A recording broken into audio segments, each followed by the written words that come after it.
Hello guys, welcome back to my channel, or if you're new, welcome to my channel. My name is Alexa, and in today's video we will be doing something super fun, which I do every month, which is my August TBR. So this month I kind of changed things up. I realized that when I put new releases in the TBR, sometimes I don't end up getting to them because either there's multiple months, like a multiple month wait at my library, or sometimes I can't get it like physically, or sometimes it ends, like it releases at the end of the month and I have 2 days to read it, but I'm filming another reading vlog. So I decided to, most months, except if it's an author that I like or books that I know for sure that I will be getting to during that month. For example, an Ali Hazelwood release, you guys will always know that I will read it the day that it comes out, but most authors I don't read it like day that it comes out, so I've decided to remove them from TBRs in general, other than like my 25 and 2025, just because month to month I sometimes try to focus on one month. I have certain series that I want to finish, or I have videos or that I'm filming, or just physical TBR in general. So I decided, yeah, that it's going to be no longer new releases unless I'm really sure that I'm going to be reading it that month. But this month I'm still going to be doing not only physical books, but I decided, because I know I never really get to all the books on my physical TBR, it doesn't matter how many on my TBR for the month, it doesn't matter how many books I put in it. So I'm putting 18 books this month, and I might keep doing this format. Honestly, it's just because there's so many books I want to read on my physical TBR, and there's 3 books I want to read on my Kindle. So yeah, I thought before we get into the physical TBR books, we would go through the 3 books on Kindle Unlimited that I want to get to this month. They're all little, there's 2 fantasy and 1 cowboy romance. It's fun, chaotic books. So the first one is actually the chaotic one. It is, well, like the most chaotic one out of the whole bunch on Kindle. It is The Dark Lord's Guide to Dating. Basically, it's this guy, this Dark Lord, and basically, let me read you guys the description. So step 1, kidnap someone cute. Step 2, force her into marriage. Step 3, try not to get feelings. When Dark Lord Casimir Blackrose kidnaps Lady Arabella for a forced marriage, he expects an obedient, trembling bride. What he gets is a knife to the throat and a furious woman with her own terms. He may need her heroic bloodline to achieve ultimate dominion, but she's not about to make this easy for him. Arabella has already survived her father's tower prison and a lifetime of being treated like property. Being abducted by the realm's most notorious villain is just another Tuesday. If she must be married to the infuriatingly attractive Dark Lord, she'll do it on her freedom within his fortress, hands strictly to himself, and complete honesty about his plans. But when his plans go awry,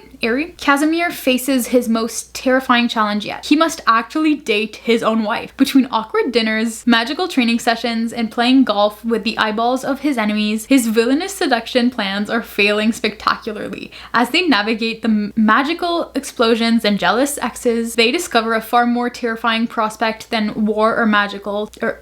They might actually be falling for each other. A villain and his captive bride discover that magical artifacts, ancient conspiracies, and unconventional dating activities make for one hell of a honeymoon in this dark and sexy fantasy romance. Perfect for readers who like morally gray anti-heroes who stay morally gray, heroines who embrace their dark side, romance with explosive chemistry, and force proximity / kidnap bride / forced marriage, dark humor, and banter. Sorry, the format of the book description on Goodreads is not the best, but you cannot tell me that doesn't sound like a hilarious time. Like, I read that book description when I was slowly scrolling on my Amazon Kindle Unlimited page, because that's how I get my TBR most of the time, and that's how I pick like my at random books that I put in my TBR. And I read that and I was like, that actually sounds like one of the funniest books ever. It sounds like I'm gonna have the best time while reading it. And I feel like he's gonna be very chaotic, like morally gray, but like kind of a almost like comedic relief character. I feel like it's gonna be really hilarious and I'm gonna have such a fun time. And I love a chaotic random book, honestly. After that, we have Between the Pines by Amber Palmer. This one is a book that I've been wanting to put on my TBR for a little while, but I never put it on there, and I've been wanting to read it, but I never read it. But it is a cowboy romance. So let me read you the little blurb. Josie Hayes is always on the run from bad decisions, from heartbreak, from cowboys. Her last escape was supposed to be a quiet reset at her family's cabin in Tennessee, not a reckless detour at a smoky backwoods bar, and definitely not a collision with Lincoln Carter. Rugged and magnetic, he's temptation in a cowboy hat. His slow smile makes forgetting her rules far too easy. Their connection is instant, electric, and impossible to ignore. What starts with teasing glances and lingering touches spirals into a series of one nights that feel like too much more. By the end of the week, Josie does what she does best. She bolts, leaving behind only her name and the memory of a man she can't shake. A year later, Josie's done running. With a steady job, a new boyfriend, and her life finally on track, she's ready to prove she's not the same girl that she used to be. Except her father's prestigious summer horse training program just brought a ghost from her past straight to her front door. Lincoln isn't the forgiving type, and now that he's on the ranch, he's determined to show Josie exactly what she left behind and what they could have had if she'd stayed. As old wounds reopen and sparks reunite, Josie must decide: keep running from her past or take a chance on the cowboy who just might be worth staying for. You guys know I love a good cowboy romance, and this one sounds really good. And I know what you're saying, Alexa, aren't you in the middle of like 18 million cowboy romance series? Yes, but it's fine. I've decided to let myself start as many series as I want to because that's just what it is. I also need to read the like Whatever Brothers cowboy romance series, but anyway, that's another whole other story. But yeah, no, that one sounds good. It sounds fun, and it sounds like a fun little random Kindle Unlimited cowboy romance. Now for the last Kindle book, we have Empire of Flame and Thorn. The cover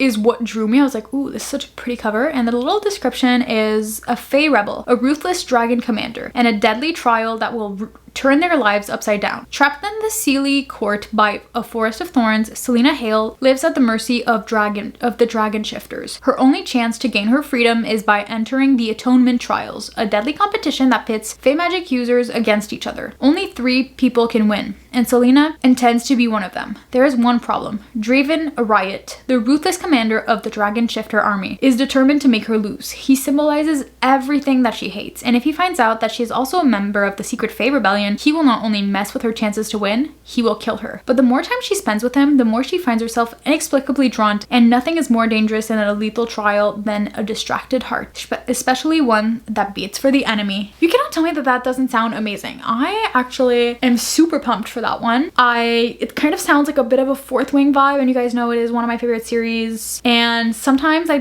love a little, like, I call them I don't know if the author maybe started writing it before Fourth Wing, but it's like kind of like the Fourth Wing aftermath of the dragon leaders, whatever, like the wave of dragon books, fantasy books after that they came out after that, especially on Kindle Unlimited. I am not complaining. I am so happy. I love a good dragon shifter, any fantasy, honestly. And I really am so excited for that one. The vibe sounds amazing, and it sounds like there's gonna be a lot of banter between the 2 characters, and you guys know I love a good romantasy with banter. Okay, now onto the physical TBR portion of this video. I'm gonna go quicker with every book because I just realized that this video is gonna be like 5 hours long because I have 15 books left to talk about. So let's go. So I know also you might be thinking, Alexa, are you crazy? Are you really gonna read all those books? No, I'm not. I know I said it in the beginning, but I'm definitely not gonna read every single one of these books. These are just books I'd love to get to in this month. First we have Promises and Pomegranates by Sav R. Miller. This one I'm pretty sure he's he's the doctor in the mafia, and she's I think the daughter of she's the daughter of like the mafia boss, and I think it's age gap, and like look at the art on the inside. This is the art of the female main character. This is the art of the male main character. You guys know I love a mafia romance. You guys know I love a dark romance, age gap romance. And yeah, he's like the fixer and the in-house physician of the mafia because they don't really go to, I'm guessing if you're in the mafia, if you get shot or something like that, you're not going to the hospital because they're gonna probably arrest you or be like, oh, where did you get shot? And you can't say, oh, well, I'm in the mafia, this happened. So they probably have doctors, and he's the doctor. And I think they decided to have like a little moment of weakness of okay, like let's just get it out of our systems, blah, blah, blah, and then they catch feelings, and one night does not get it out of their systems. I've been wanting to read this book for so long. I can't remember when it originally came out. Oh yeah, also amazing. It's signed. It's so fun. I think 2021. Yeah, the book came out in 2021. I think there's 5 books in this series, 5 or 6, and they're all getting published by Source Books. Okay, so yeah, it is a 6-book series, and it is completed. Like, it was all released, I think, within 2 years, which is crazy. But at the same time, no, I read, like, Ali Hazelwood releases 3 books a year, and some of my other authors release books every couple months. So no, it's not that crazy, 6-book series within 2 years, but I think there's a, like, next gen series that just came out. I don't know, or that is coming out in August, but I want to start by this series because gotta get to that one first. But yeah, no, I'm super excited to read it. It's also on Kindle, so it's gonna be really fun. After that, we have 2 books by the exact same author, and it is The Dead Romantics and Sounds Like Love by Ashley Poston. This one I think is about a ghost and a ghostwriter together. Yeah, she's a ghostwriter for one of the most prolific romance authors in the industry, but the thing is, after her terrible breakup, she doesn't believe in love anymore. No, okay. When her new editor, a too handsome mountain of a man, won't give her an extension on her book deadline, Florence prepares to kiss her career goodbye. But she gets a phone call she never wanted to receive and must return home for the first time in a decade to help her family bury her beloved father. For 10 years, she's run from the town and never understood her. And even though she misses the sound of a warm southern night and her eccentric, loving family and their funeral parlor, she can't bring herself to stay. Her father's gone, and yet everything feels the same and she hates it. Until she finds a ghost standing at the funeral parlor's front door, just as broad and infuriatingly handsome as ever. And he's just as confused about why he's there as she is. Romance is certainly dead, but so is her new editor, and his unfinished business will have her second guessing everything she's ever known about love stories. Like, you cannot tell me that doesn't sound like one of the best books ever. What I think Ashley Poston only writes kind of like magical realism books, like romance books, because I read a novel love story by her, and it's like she goes into a town that's literally straight out of her favorite romance novel series, and turns out it is her, like, the town in her favorite romance series, and she's like, what in the world, this is supposed to be fictional. And the 7-year slip is like a time traveling apartment or something like that. But yeah, no, that sounds really exciting. I think it's Ashley Poston's debut book, I'm pretty sure. Let me check. Yeah, 99% sure, but I'm so excited to read this one. And also by that same author, we have Sounds Like Love. This one is her newest release. I know I'm only missing the 7-year slip. I'm gonna read it at some point, just not right now because I don't have it. But basically here's the little blurb. So she can't get him out of her head. Joni Lark has a secret. She's one of the most coveted songwriters in Los Angeles, and yet she can't write. There's an emptiness inside of her, and nothing seems to fill it. When she returns to her hometown of Vienna Shores, North Carolina, she hopes that the sand, the surf, and the concerts at the Revelry, her family's music venue, will spark inspiration. But when Joni gets there, nothing is how she left it. Her best friend is hiding something from her. Her mother's memories are fading fast, and the Revelry is closing. How can Joni write when her world is leaving her behind? Then she hears it, a melody in her head, lyricless and half-formed, and alluring an addictive voice to go with it, belonging apparently to a rhyme musician with an emptiness of his own. Surely he's a figment of Joni's overworked imagination. Then a very real man shows up in Vienna Shore. He's arrogant, guarded, and not at all like the sweet, funny voice in Joni's head. And he has a plan for breaking their inconvenient telepathic connection. Finish the song haunting them both and hope they don't risk their hearts or their secrets in the process. Because that melody, the one drawing together, what if it's there for a reason? Like, you cannot tell me that all her books are not the most unique things you ever heard of. Like, her ideas are crazy. I am just so excited to read it. Like, read her, well, all of her books. But like, it sounds like such a cool book and such a cool premise. After that, we have A Fate Inked in Blood by Danielle L. Jensen. This one is the first book in the saga of the Unfated. I know I haven't read her other book, The Bridge Kingdom, yet, but I'm planning on reading it. It is a Viking-inspired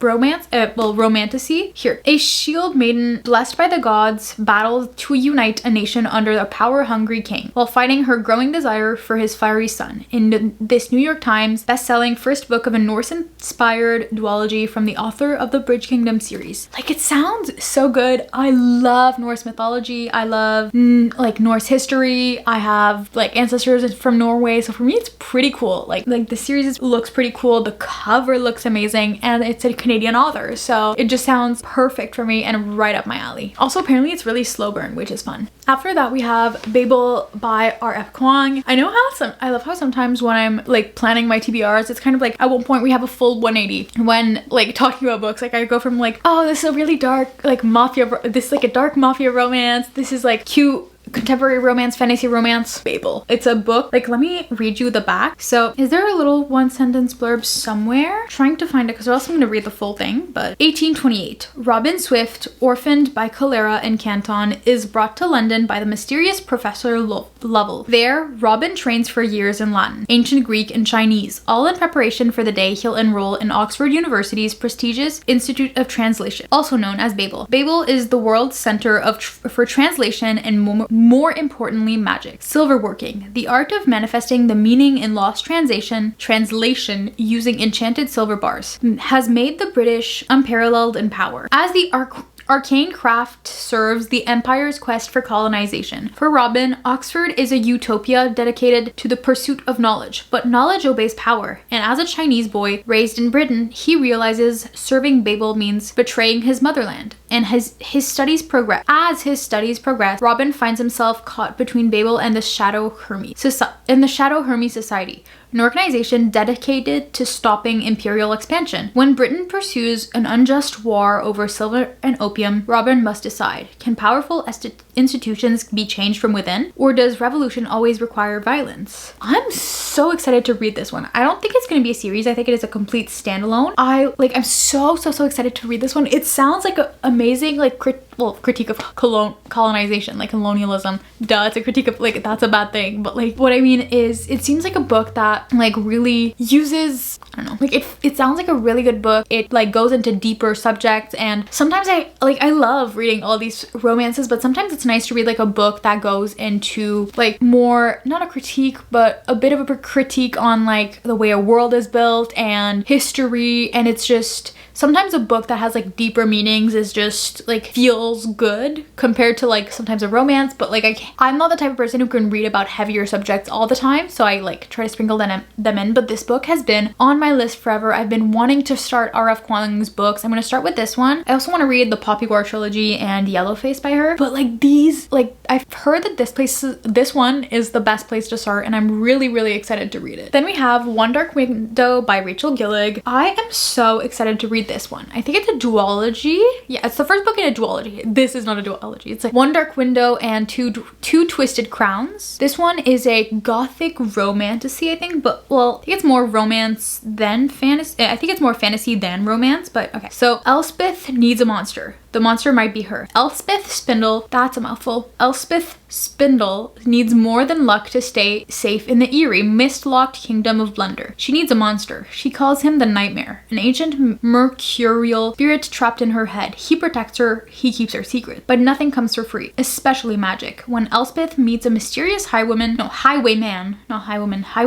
the forest road, her life takes a drastic turn. Thrust into a world of shadow and deception, she joins a dangerous quest to cure Blunder of the dark magic infecting it. Except the highwayman just so happens to be the king's own nephew, captain of the most dangerous men in Blunder, and guilt of high treason. This book sounds so good. I really love a gothic fantasy, and I love when a series is like 2-3 books. Like it's perfect for like it's super easy to read. Although I love sometimes a long book series, like sometimes it's very exhausting when you get to the like 6-10 book series, because you're like, or like even 5 sometimes, especially if there's a long time between the books, you're like, okay, it's gonna take me a while to get there.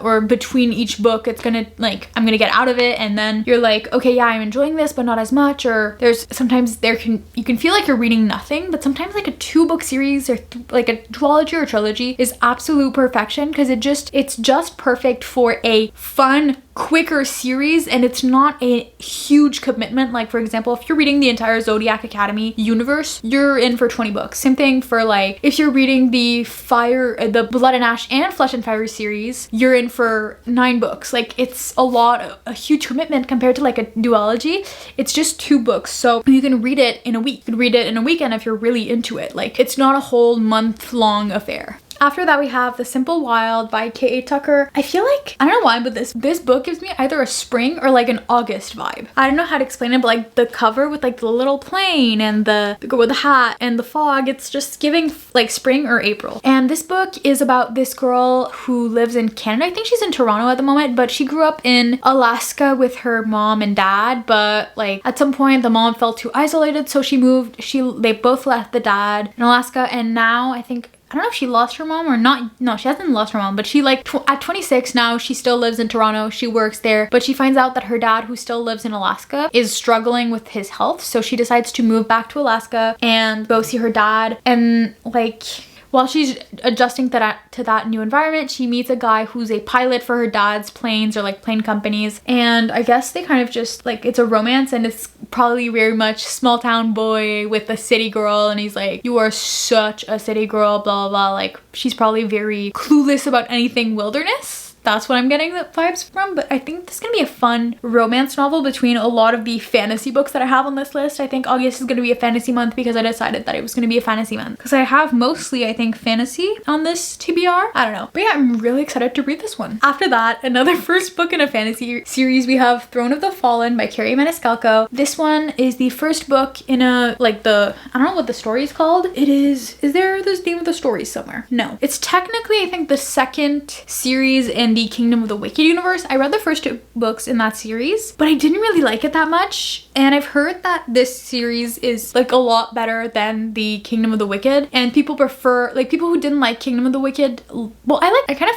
found the first one okay, like I liked it. The second one didn't really like. So I've heard that people were like really vibing with this one even though they didn't vibe with the first series. And you don't need to read or finish the first one to read this one. Like, there's kind of a reintroduction to the whole world building. It's one of the characters from the other series. He's in this series. This one, there's 2 books out at the moment, and it is about, okay, wait, let me read you the little blurb. A dark prince battling an impossible curse. The Prince of Envy has never claimed to be a saint, but when a cryptic note arrives signaling the beginning of a deadly game, he knows it will take more than a hint of sin to win and save his falling demon, though none of his meticulous plans prepare him for her, the frustrating artist who ignites his sin like no other, a mysterious artist with secrets of her own. The trouble with scoundrels is that they haven't modicum of honor, a fact Miss Camilla Antonius learns after one of Waverly Green's most notorious rakes attempt to blackmail her. To avoid a ruinous scandal, Camilla must enter a devil's bargain with Envy, unaware his game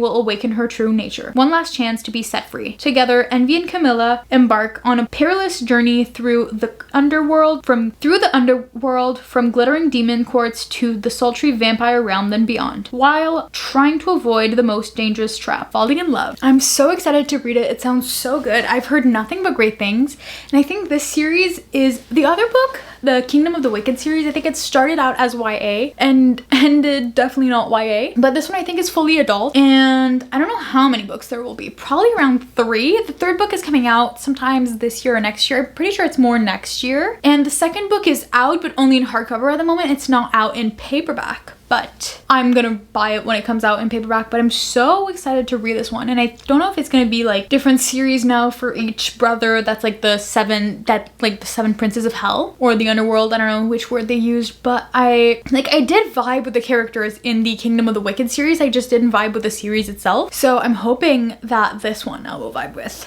I also wonder if it might have been like just a wrong moment for me to read those books because I was kind of a reading slump. So maybe I'll enjoy this one now that I'm not in a reading slump at all while reading it. After that, we have The Martian by Andy Weir. This one is a book that was then turned into a movie. Yeah, it was turned into a movie. And if you guys didn't know, I have for some reason, I love space movies. One of my favorite movies of all time, Interstellar. I know I'm annoying. I know that's annoying that people have that as their favorite movies, but I like it, okay? At least it's not Inception. And hated Passengers. Or The Passengers? I don't know. The one where they're stuck in space in a ship and they unfreeze. Supposed to freeze. I don't know. Gave me the ick. But I've been wanting to to watch that movie. I love a good Matt Damon space movie, and I feel like every time I read a sci-fi book or watch a sci-fi movie that is set in space, my fear of alien kind of leaves slowly, because I kind of have it probably was based off of abandonment issues caused by Mars Needs Mom, the Disney movie, as a kid, but I have a fear of aliens. And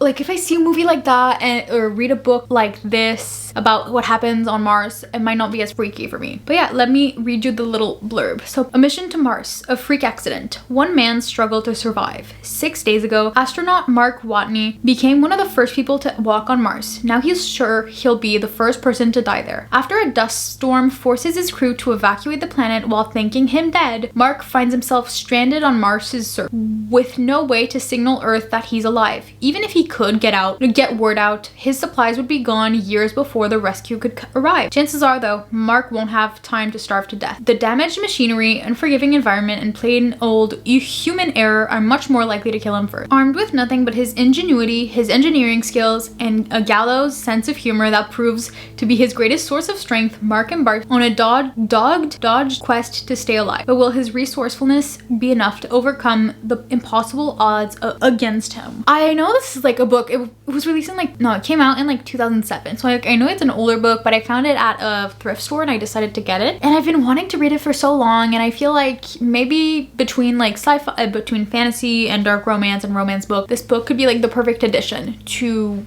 make the perfect reading vibes, I guess, for that month. Well, this month, not that month. After that, we have Fate of the Sun King, the third book in the Artifacts of Uranus series. At the moment, what date are we actually? Okay, so yeah, although at the moment we're the 23rd of July, I haven't even finished the first one. I'm about 20% through and I'm really, really enjoying it. And I have both books on my Kindle, so I thought I could binge them and then in the month of August at some point read this one, the third book in the series, and maybe even the fourth one. Like, quickly read a 4-book series sounds perfect for me because it's like you really, like, you finish it and it's completed. It's a completed series. It sounds like absolutely perfect for me, like, to read that. And I'm really, really vibing with the first one. The first one, it's about this girl who is, I don't know if she's in prison or if she's a slave in her world, but at one point, like, she misbehaves and she goes into this kind of like pit in the middle of a forest where like everyone's like, oh, she's gonna die. Like, that's what usually happens. They get killed, and like they get killed when they go in that pit. So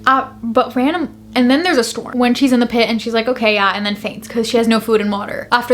There's water in the storm, but like it's kind of icky, completely polluted water. But randomly, she wakes up the next day and she's like in a castle. She's in a castle, a fortress of some sort. She's in a bed and she's being told, oh yeah, no, you're getting ready for the trials. And she's like, the trials? And then everyone's like, yeah, stupid, you're the last tribute. You're gonna participate in the trials. You need to look better, eat better, blah, blah, blah. And she's like, okay. Then turns out they kind of kidnapped her so that she can participate in the trials to become the wife of the Sun King, I guess. But yeah, that's all I know so far. And she has to fight in those trials, and usually the last tribute dies. So they're telling her either you win the trial and you survive, or you die during the trial, or get killed after you survive in the trials but don't win. So yeah, that's a very light book, but yeah, I'm really, really excited to read it. And it sounds like such a fun series, and I'm curious to see where it's gonna go, like into 4 books. And especially since these books, like this one is like 500 plus pages, so like it's pretty thick books. But yeah, after that we have Out of the Woods by Hannah Bottom Young. This is the second series in the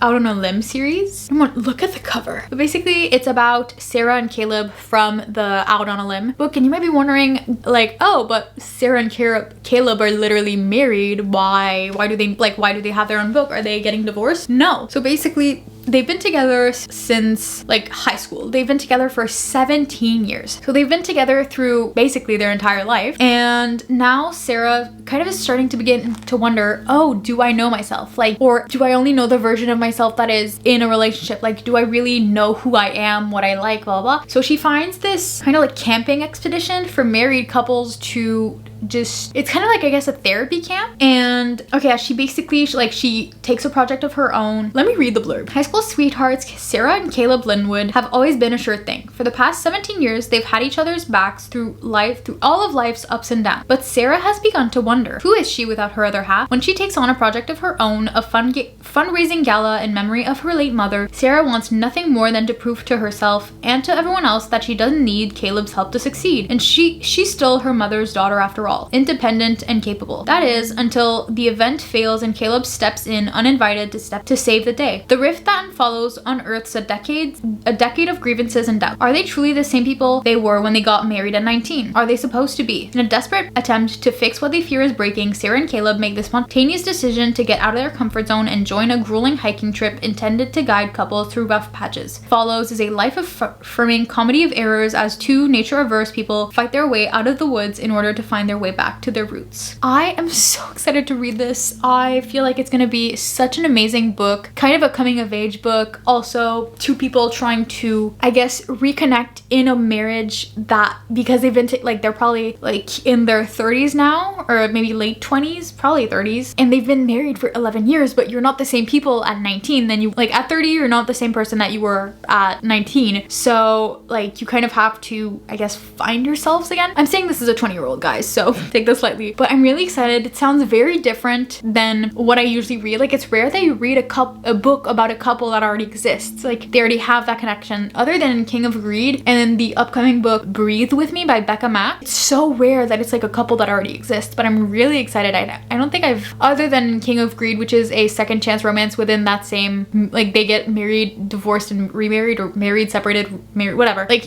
I haven't read one that is like this where they stay married. After that, we have The Ballad of Never After, the second book in the Once Upon a Broken Heart series, and that is the second series in the Caraval universe. So this is, I'm really excited to get to this one. I finally have books 2 and 3 on my hands. I'm so happy that I can finally like own them and read them. I read the first one back in January, I think. January or February? Pretty sure it was January, and I really enjoyed it. The only reasons why I haven't read it yet is because I haven't had it in my hands, haven't had it at the library, whatever. Just haven't had it with. I'm really excited to like continue it. I really loved Jax in the first one. I'm so excited to get more of Jax, and I haven't read a YA fantasy in so long. Actually, I don't think I've read a YA book in forever. It's so rare that I read YA, and sometimes it's nice to get back to my roots, you know? Like, I read the Caraval series back in like 2022. So like, or 2021. So it's nice to get back to my roots, back to a universe that I know really well, and kind of see every now and then. You, like, in the last book, you got like a Scarlet and,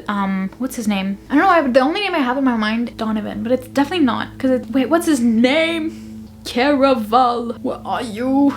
What's his name? Say my name, say my name. What's his name? Julian Santos. Okay, yeah. I don't know why, but I thought that Donovan was his name. But yeah, no, like, in the first book, we got a bit of like a little glimpse of Scarlett and Julian together, so it's fun to see them together in that, and I'm just really excited to get back into the universe. That universe, not the universe. After that, we have Misfit by Elle Kennedy. This is the last Elle Kennedy book that I own that I haven't read yet, and it's the last series of hers that I haven't started yet. The other 2 books that aren't in a series, like, she has 2 standalones that I haven't read. It's Girl Abroad and Body Check, and then she has a bunch of like books with Serena Bowen. They have a few books together, but like, I mean, Elle Kennedy alone, this is her last series of hers that I haven't started yet that's released, and this one is one of her own, like one of her 2 only non-hockey romance series. This one is called the Sandover Prep series, I'm pretty sure. Yeah, 400 pages, not too long, and basically it's about this. Okay, yeah. So, welcome to Sandover Prep, where the delinquents roam and you can't trust a soul. Finding out your mom is marrying some rich guy you've never met is enough to make any 18-year-old's head spin. And for RJ Shaw, it gets worse. He's being sent to Sandover Prep for senior year. If there's one place a misfit hacker like RJ doesn't belong, it's an ivy-covered all-boys boarding school for rich delinquents. There's no point in trying to get along with anyone. That is, until he meets Sloane Trescott in the woods on the outskirts of campus. Gorgeous and sharp-tongued, Sloane is pure temptation. Except Sloane is the only girl he's forbidden from touching, the headmaster's daughter. Good thing RJ doesn't believe in rules. Sure, Sloane insists she's swearing off boys this year, but he wants her bad, and he's going to win her over if it kills him. Unless her ex-boyfriend, the ruling king of Sandover, kills him first. Luckily, RJ's unwittingly made some friends. His new stepbrother Fen, a pretty boy with a self-destructive streak, Lawson, self-proclaimed agent of chaos, and Silas, the all-American good guy who can't actually be as nice as he seems. If RJ wants to survive prep school and win over Sloane's heart, he'll need to adapt. And fast. I think this is a 2-book series, I'm pretty sure. No idea when it came out. It came out in 2023. But yeah, I'm really excited to read it. It seems like a fun new environment for like Elle Kennedy's books. Usually it's like either college or in a beach town. Those are the 2 that I know. So it's gonna be fun to read her works that isn't like either summer focused or like hot. After that, we have A Touch of Chaos by Scarlett Sinclair. This book is the last in the Hades Persephone saga. I know this is book 7. I'm currently only read book 3. up to book 3. I have 3 other books to read before that one, but I have them on my Kindle and I'm just really excited to read it. I love Hades and Persephone's retelling. I've loved the first 3 books in the series. I think the first one might have been like a 3.5 stars, but the rest have been either like 4 or 4.5 stars. They've been really fun, and I like the fact that you kind of like see it in both characters' perspectives, but in their own books. Like, it's not in the same, like, you don't have like one chapter from their perspective and then the next is another character's perspective. Like, you see all the events from both characters' perspective, kind of one after the other. But yeah, I only own the first and last book in the series, but because this one I found it like in a bargain book section. I am planning on getting the other ones at some point, probably on Book Outlet or something like that, but I cannot wait to get to it. And lastly, The Serpent and the Wings of Night by Carissa Broadbent. I'm currently, how many pages in? I'm currently about 40 pages in. I'm at part 2, The Full Moon. I started it a couple months ago, I think in May or something. May or June, and never continued it. I remember exactly what happened. So like, I won't even restart it, but I'm so excited to read it. I've been wanting to get to this series forever. I know the first 2 books are a duet, and then it's like a standalone book, and then another duet. It's like all within the same universe, so it's the same kind of series, but there's duets within that series, I think. But I'm really excited to read it. I've been wanting to read it forever, and like, the world building is really good. I love everything I've heard about this series. I've only heard great things. I've never heard of anyone hating this book, so I don't know why I haven't gotten to it yet, but I'm really excited to get to it. Thank you guys so much for watching this video. If you enjoyed it, please consider liking, commenting, and definitely subscribing to my channel if you haven't already. If you want more of my content, more recommendations based off of chaotic, hyper-specific things, please go check out my TikTok. Sometimes I make videos where it's like dark romance book where the MMC is completely obsessed with the girl, or sometimes it's book guys that would post an Instagram story saying go in ghost mode and deleting Instagram and then not being able to go one day without having social media and re-downloading the app like 24 hours later. And then I say like guys from books that I think would do that. Yes, it is hyper specific. Yes, it is chaotic, but that's me. So if you want more chaos, definitely go check my other socials. As always, I hope you guys have a nice rest of your morning, evening, day, whatever time it is for you guys. I love you, and I will be seeing you guys next week. Bye!